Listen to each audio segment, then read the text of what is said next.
জমি দখলে বাধা দেয়ায় বৃদ্ধ মহিলা ও তার ছেলেদের উপর হামলার অভিযোগ পাওয়া গেছে।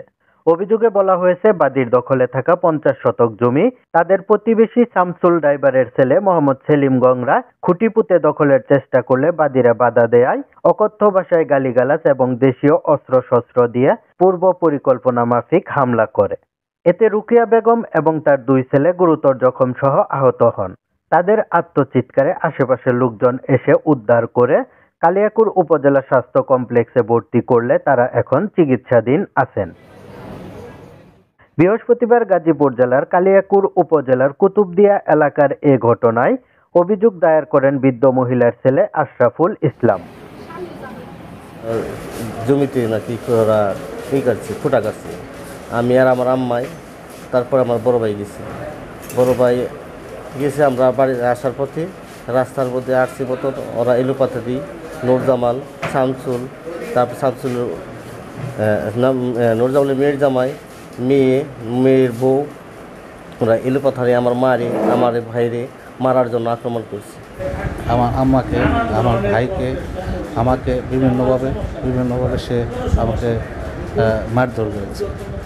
যখন আমাকে আঘাত করছে তখন আমি ওই হাতের মধ্যে বাড়িতে ভেঙে ফেলার পরে আমি অলরেডি পড়ে গেছি। পড়ে যাওয়ার পরে আর আমি কোনো কিছু বলতে পারি না। আপনি যাইব আমি তো জানি না, এত বছর ক্ষেত্রে এগ্রিমেন্ট আসাল এইটা আমি ছিড়াইছি, 30 বছর পরে ক্ষেত্রা ছুটাইছি, আমি তো জানি না বাবা।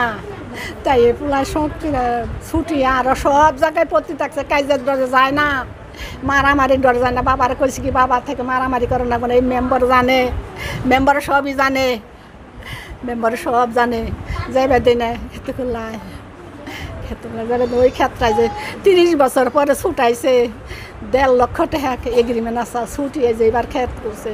2 দিন খুঁটা কাটলো, একদিন উঠাইছি কিছুক্ষণ, আবার আজকে উঠে বেজে উঠিয়ে হারে নাকি উঠিয়ে হার না হে মারবারে খালি ওগো খালি কইছি তারা জমিন পাস জমিন দিম, তোরা কাইজা করিস না।